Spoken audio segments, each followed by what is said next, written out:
kita akan mengetahui apa sebenarnya tantangan yang selalu dihadapi selaku pengusaha atau orang yang melakukan usaha atau bisnis.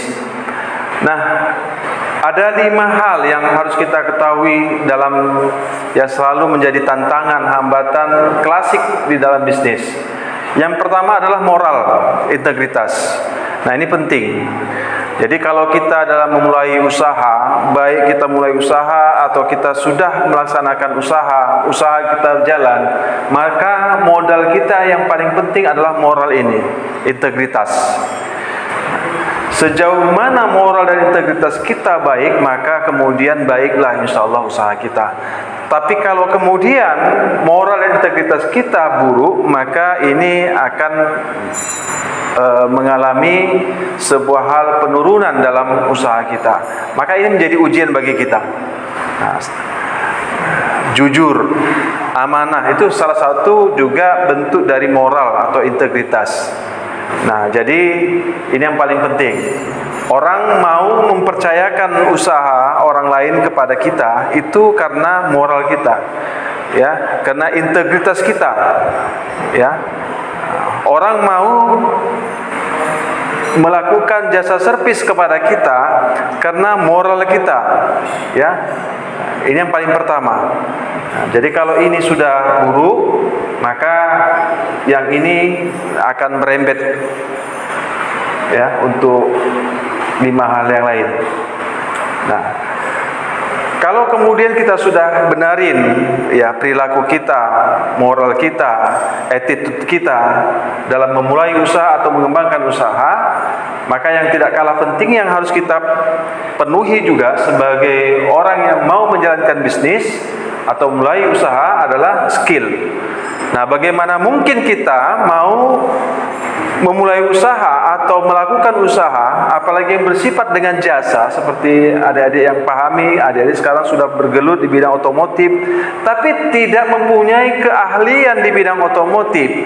Bagaimana mungkin orang mau mempercayakan jasa servis memperbaiki sepeda motornya kepada adik-adik kalau adik-adik tidak memperbaiki skillnya, meningkatkan skillnya, update diri adik-adik untuk memahami tentang masalah otomotif. Nah, kalau kita sudah memahami otomotif, bukan hanya mungkin kita paham mungkin di bidang bebek misalnya, ya, yang bersifat 2 tak atau 3 tak, 4 tak, saya nggak paham lah itu. Tapi, nah, ketika kita sudah masuk di dunia otomotif, maka baik itu yang bersifat gigi atau yang bebek, kemudian yang sepeda motor besar, kita juga harus pahami tentang masalah yang matic. Nah, karena orang yang datang ke situ, begitu kita bilang, mohon maaf Pak, saya hanya paham tentang masalah bebek. Nah, saya tidak paham tentang masalah matic. Ya sudah, kita ketinggalan. Berarti kita sudah ditinggalkan konsumen. Nah, ini harus dipahami. Baik dunia usaha apa saja, kita harus ahli di bidangnya. Ya. Jadi kita harus ahli. Nah, kalau kita tidak ahli di bidangnya, paling tidak kita mengetahui dasar-dasar di bidang itu. Kita bisa mempekerjakan orang lain, oke. Nah, ini adalah modal SDM tadi, modal SDM nanti. Bisa mempekerjakan orang lain yang ahli di bidangnya. Tapi paling tidak supaya kita tidak tertipu dengan usaha yang kita jalankan oleh pihak-pihak yang lain, maka kemudian kita harus juga memahami ya ilmu-ilmu dasar lah di bidang usaha kita.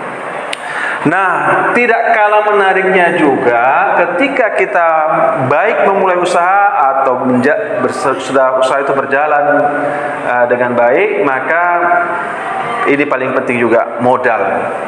Ya, nah modal ini harus kita pahami, bukan hanya yang bersifat finansial saja uang, tapi modal ini yang bersifat juga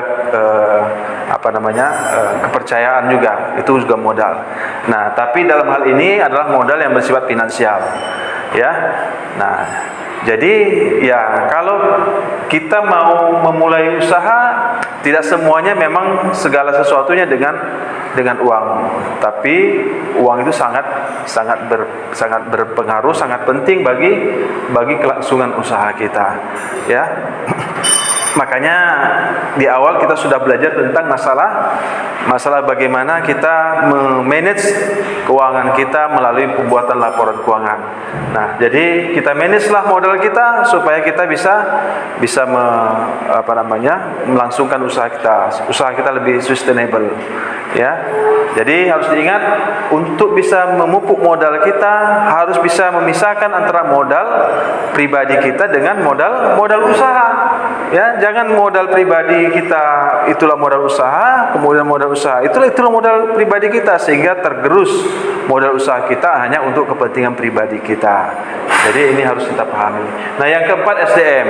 Ya, harus kita isi perangkat-perangkat yang kita butuhkan untuk usaha kita. Kalau kita butuh lagi mekanik, kita tambah lagi mekanik. Kalau kita butuh ada kasir atau di bidang pembukuan, usaha kita sudah berjalan dengan baik, kita tambahkan SDM di bidang pembukuan. Ya, ini untuk menunjang usaha kita. Nah, yang kelima, yang paling penting juga yang harus kita perhatikan, masalah produksi. Nah, ini yang bersifat produksi, ya, yang bersifat produksi. Misalnya dalam bentuk usaha yang di bidang pangan, olahan, minuman yang produksi. Nah, produksi ini harus juga diatur sehingga antara produksi dengan modal sehingga bisa lebih seimbang dia, ya. Jangan hanya produksi saja, terakhir pemasaran tidak jelas. Nah, jadi nanti pemasaran di pelajaran selanjutnya. Jadi mungkin ini yang bisa saya sampaikan tentang masalah kita berusaha atau berwirausaha.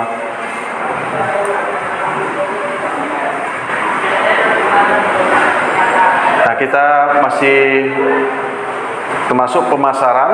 Nah, ini kita harus harus kita pikirkan. Jangan hanya produksi saja, nggak tahu pemasarannya. Ini penting pemasaran.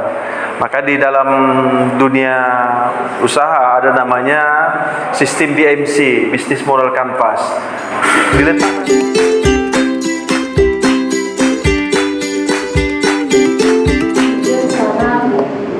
Yang dapat mempengaruhi mindset itu tadi apa? Pola pikir, ya. Pikiran kita ini bisa kita rubah.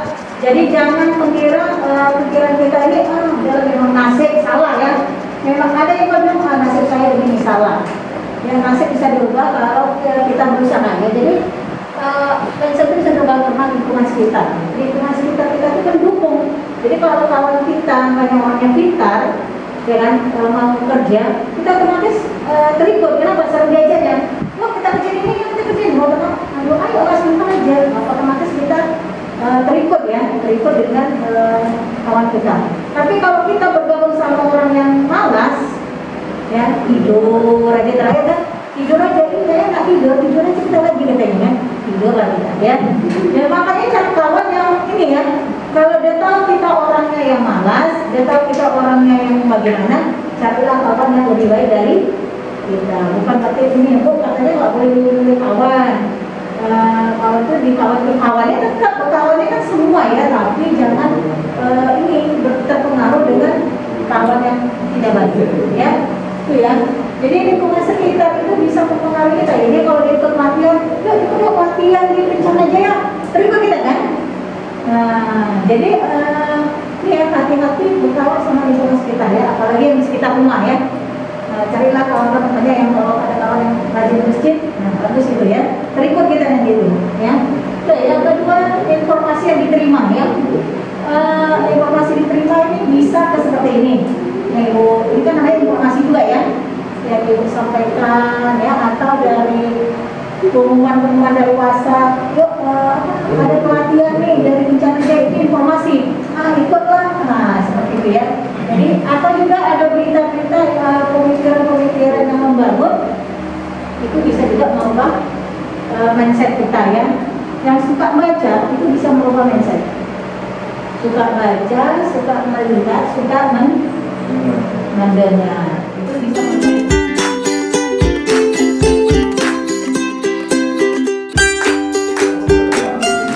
Kita lihat menurut USI dan dalam koridor 2016, the practice of promoting products and services in service driven distribution channel to reach customer and consumer in a timely, relevant, personal, and cost effective manner. Jadi kalau kita terjemahkan di sini itu adalah bahwa dengan kemajuan internet atau kemajuan digitalisasi sekarang itu kita bisa lebih mendekatkan diri pada customer dan consumer itu dengan berdasarkan data. Jadi tidak asal-asalan ya. Jadi berdasarkan data sehingga di situ akan terjadi deal atau sales dengan personal dan cost efektif. Kenapa cost efektif? Karena kita sasarannya sudah jelas, sasarannya sudah terspesifikasi. Jadi dia lebih cost efektif. Oke. Kemudian kalau kita maju lagi di sini juga ada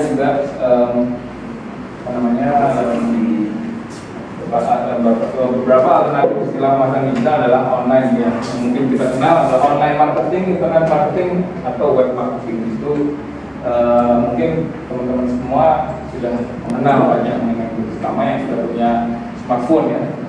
Biasanya kita selalu mendapatkan penawaran dari Tokopedia, dari Lazada, dari Shopee, seperti itu. Jadi pemasaran digital ya. Terus kemudian kita punya kawan-kawan yang memakai Instagram. Di Instagram sekarang kawan-kawan juga sudah mulai banyak yang jualan. Di situ ada influencer, ada story, terus ada juga account bisnis. Kalau kita buka WhatsApp, sekarang teman-teman semua WhatsAppnya sudah memakai yang WhatsApp bisnis atau masih yang personal. Nah, mulai sekarang nanti karena udah belajar mengenai digital marketing dan kalian mau buat usaha, berubahlah menjadi WhatsApp bisnis. Ya, itu lagi. Ya, apa kelebihannya bisnis? Apa kelebihannya? Kelebihannya pertama kita bisa membuat katalog usaha kita. Ya, jadi kita bisa punya katalog. Jadi orang kalau masuk ke web kita, dia bisa lihat kita jualan apa aja. Kita menawarkan jasa apa aja, misalnya ganti oli gitu misalnya, atau perbaikan standar misalnya, atau perawatan sepeda motor standar, motornya apa aja, merknya, itu bisa ditulis. Terus kemudian lagi yang kedua adalah dia bisa mempunyai auto reply. Jadi misalnya kita tidak bisa menjawab karena customer itu butuh cepat. Nah, engagement dibilangnya adalah engagement itu buat customer itu penting. Apa itu engagement? Jadi kalau dia menanya sesuatu ada jawaban dalam hitungan mungkin detik atau cepat lah misalnya. Nah, di situ kita bisa punya auto reply. Auto reply bisa kita agak terlambat melihat, tapi dia udah dijawab. Meskipun jawabannya mungkin kami hubungi 5 menit lagi. Tapi kami menawarkan ini silakan itulah. Itu yang terus yang ketiga adalah kalau bisnis itu dia lebih besar ininya ya kapasitasnya daripada yang personal. Jadi saran saya kalau udah menjadi entrepreneur usaha gantilah menjadi usaha bisnis. Sampai sekarang sih masih gratis nggak tahu lagi. Oke, kira-kira pertanyaan sampai sini.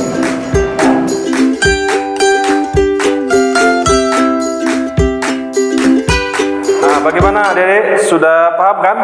Jadi kita tentukan dulu nama usaha kita, ya. Nah, menentukan nama perusahaan ini harus sederhana. Nah, ya, tidak perlu panjang-panjang sehingga susah orang untuk menghafalnya.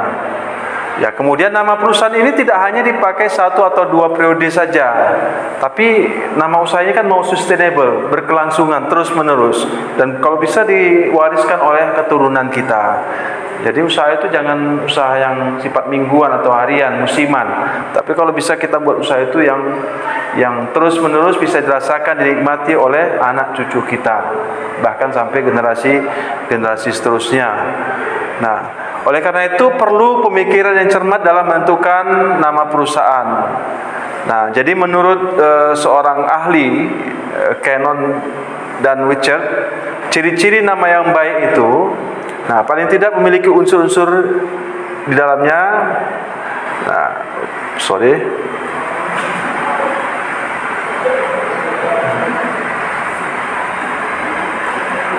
Nah, pendek, ya, pendek. Nah, kemudian sederhana, simple. Nah, pendek itu maksudnya supaya gampang diingat, ya. Nah, coba lihat kalau kita minum, ya, adik-adik kalau minum air mineral, yang diingat sama kita apa namanya? Nah, pasti aqua, ya. Aqua tuh hanya 4 huruf. AQUA, aqua. Aqua itu artinya air, ya air yang diminum air. Nah, tapi mereknya, nama usaha itu cukup melekat di otak kita. Karena siapa saja yang minum air mineral, semua tergambar sama dia bahwa air mineral itu pasti aqua. Kadang-kadang kita minum produk lain, merek lain, tapi tetap kita sebut namanya aqua. Nah, jadi buat namanya yang pendek, yang gampang untuk diingat, ya. Nah, kemudian sederhana, simple, ya, tidak berbelit-belit nama tersebut.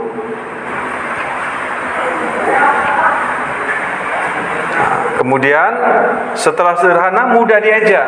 Jangan pelafalannya itu, huruf-hurufnya itu yang susah untuk diajak, ya. Nah, kalau kita di Indonesia, ya mungkin dengan bahasa Indonesia yang baik dan benar, jadi supaya gampang diajak. Kalau mudah diajak ini, ketika merek itu selintas orang lewat, nah itu terbaca. Nah, nanti kita akan bicara juga nanti tentang masalah penulisan, ya, tentang hurufnya, tentang warnanya supaya gampang dibaca, ya. Nah, jadi penting itu. Jadi mudah diajak, ya, konsonannya, ya, vokalnya itu jelas. Nah, di samping itu juga tidak menyinggung perasaan kelompok orang lain atau tidak negatif. Nah, ini unsur ini juga tidak boleh, ya, dalam menentukan nama usaha. Nah, dapat memberi sugesti pengguna produk tersebut, ya. Nah, jadi kalau macam yang tadi, bahwa tidak boleh ada menyinggung unsur sara di dalamnya, suku, agama, ras, dan antar golongan. Ya, ini dihindari. Jadi membuat usaha itu yang memberikan reaksi terhadap orang yang membaca. Ya, misalnya kita ketahui dulu ada kemarin, ya, yang lagi heboh-heboh tentang masalah babi panggang misalnya, kan, walaupun namanya berbeda, bukan babi panggang, tapi namanya itu namanya babi panggang itu, ya. Nah, itu menyinggung perasaan orang, ya, itu ada unsur sara di dalamnya. Nah, itu tidak boleh. Nah, jadi kita buat nama, tapi sebenarnya artinya itu, misalnya, ya kan, ada orang lain, suku lain, agama lain tersinggung dengan apa kita, dengan produk kita, dengan nama usaha kita, itu tidak boleh. Nah, kemudian dapat memberi sugesti pada pengguna produk tersebut, ya. Jadi memberikan harapan bahwa dengan pelayanan kami, maka kita akan lebih tenang dalam berkendaraan sepeda motor. Nah, seperti itu. Kalau bank punya memberikan pelayanannya terbaik, kami memberikan pelayanan dengan hati. Nah, seperti itu, memberikan sugesti. Kalau orang menggunakan produk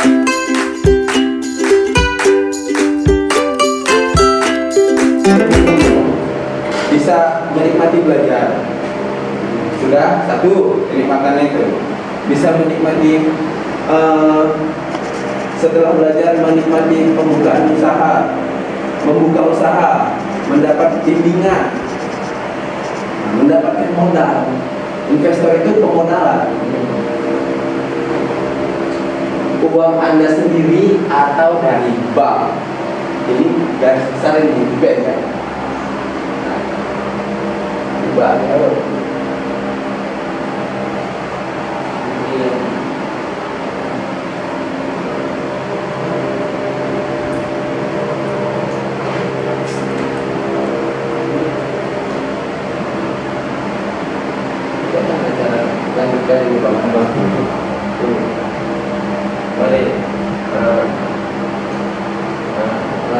Dari bank itu lebih garis besar.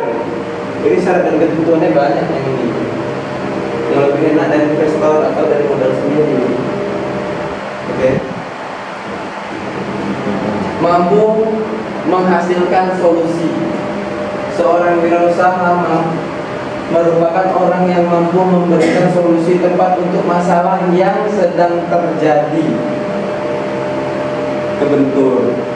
Masalah itu kan banyak, ya kan? Masalah yang coba yang kita pikirkan itu masalah di usaha yang mau kita jalin aja. Misal nih, teman-teman nyewa tempatnya, tapi udah banyak pelanggannya.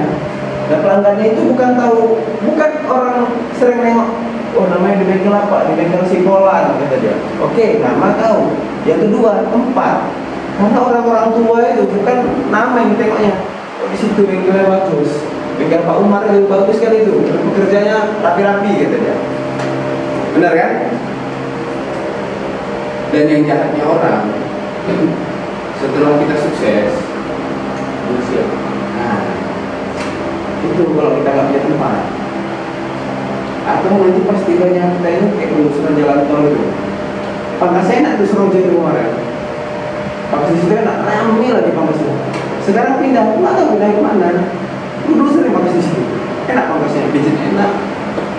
Itulah salah satu masalah yang bakal kita hadapi nanti. Itu masalah besar, tapi yang sering terjadi itu penyewaan. Kalau menurut teman-teman apa masalah di bengkel ini yang sering terjadi? Kalau salah buka, salah kunci, salah ngisi apa segala macam, mesin bisa diakali, bisa dibuka lagi. Kalau misalnya tentang kesenjangan kepanjangan itu tadi, kenyamanan, nyaman sudah di sini, sudah panjang kita kemarin, tiba-tiba digusur, nah itu sakit. Itulah yang harus teman-teman antisipasi. Ya, apa caranya? Banyak, dari itu teman-teman sendiri yang tahu. Kalau teman saya dulu buka usaha KFC, terus dia buka usaha catering, saya ajarin sama dia. Nah itu mereka bertanya. Jadi kalaupun misalnya ada kerusakan yang fatal ataupun dia harus membayar besar, mereka tuh datang lagi, Pak, ini kayak gini, Pak, kejadian gini. Nah, jadi kita bengkel ini misalnya orang datang mau dia isi angin, mau dia bocor ban, mau dia ganti oli atau apa, kita tawarin semua yang kita punya. Oli Pak, oli Bapak mau pakai yang apa? Kita punya ini. Nah yang bagus yang mana? Pasti ditanya gitu kan. Yang murah yang mana? Biasanya kalau ekonominya agak ke bawah, agak lemah.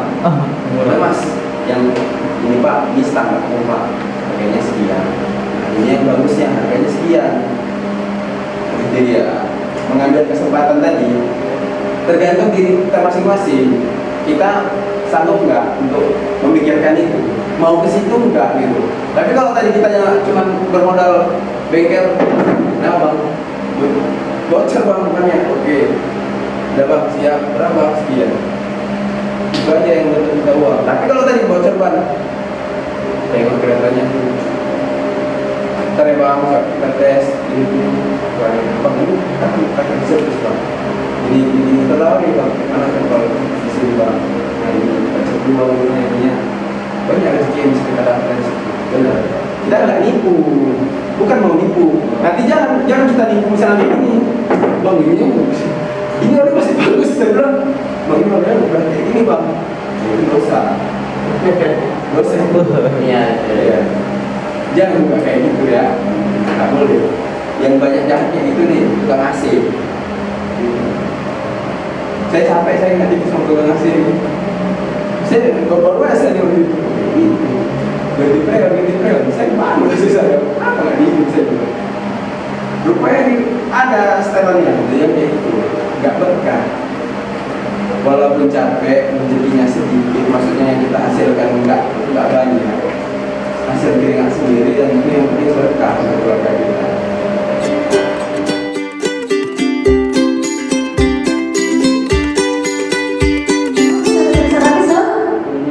Indonesia. Kalau mau bahasa Indonesia gimana caranya?